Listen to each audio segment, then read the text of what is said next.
The day arrived, New Year's Eve, and I was expecting another big family dinner. I thought there was going to be a big party again, people are going to come around, we'll stay up until midnight and sing songs, but it turns out not.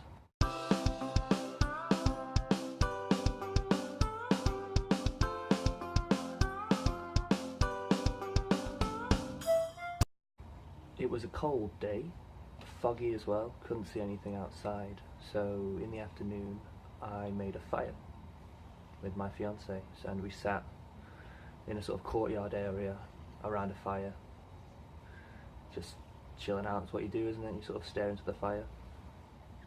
We actually ended up barbecuing some oranges in the end. She has this thing where you can put some oranges on the coals of the fire and they're not so bad. But anyway, it was getting close to dinner time and I cleared up the fire, threw it away.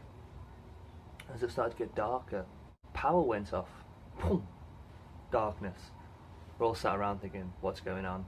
Total darkness. I very quickly decided to make the fire again. While there was still light, I ran round to the wood pile. So they got a big wood pile because her mother cooks on wood, so they got a big pile of wood. I ran round to the wood pile, gathered as much wood as I could, and lit a new fire. Just in time, basically, because it got dark fast.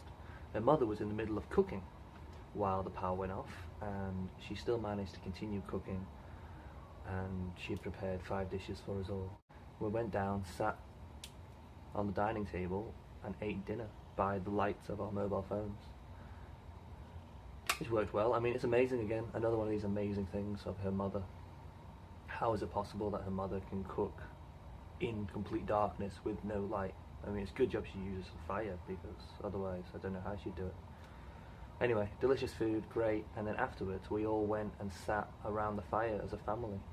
And I think in our minds we all sort of realised that actually this power cut was a good thing, because it brought us all together and we could sit there as a family and just be together. Yeah.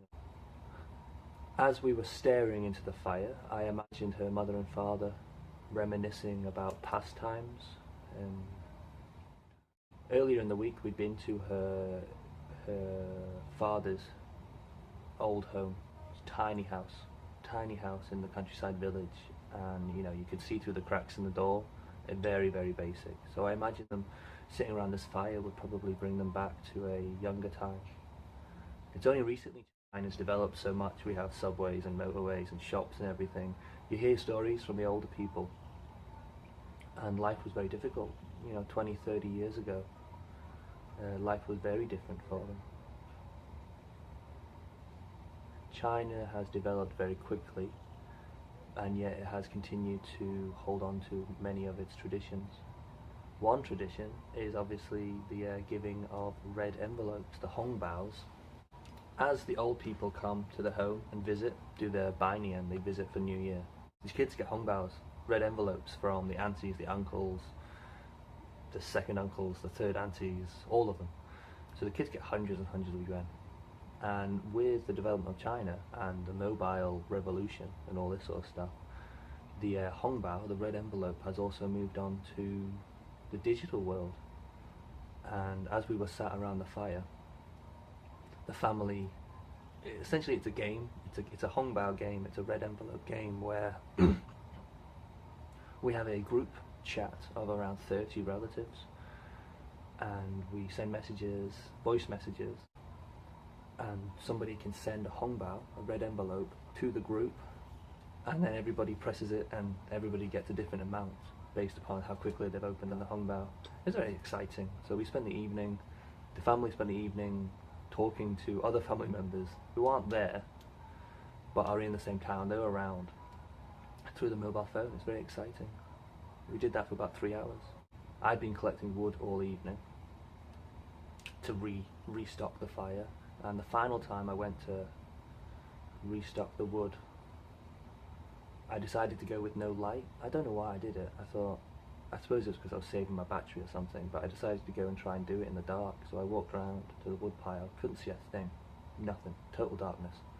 Just as I arrived at the wood pile, a car went past, So the headlights of the car just about lit up the pile so I could grab some pieces of wood. But just at that minute, boom, power came back on. It's about 10 o'clock at night, and we all decided to go to bed. Which is, it's different from Western New Year where we'd stay up until midnight, but it really didn't seem like any kind of, it's not really a midnight thing. The Chinese Spring Festival, Chinese New Year, is a week-long thing.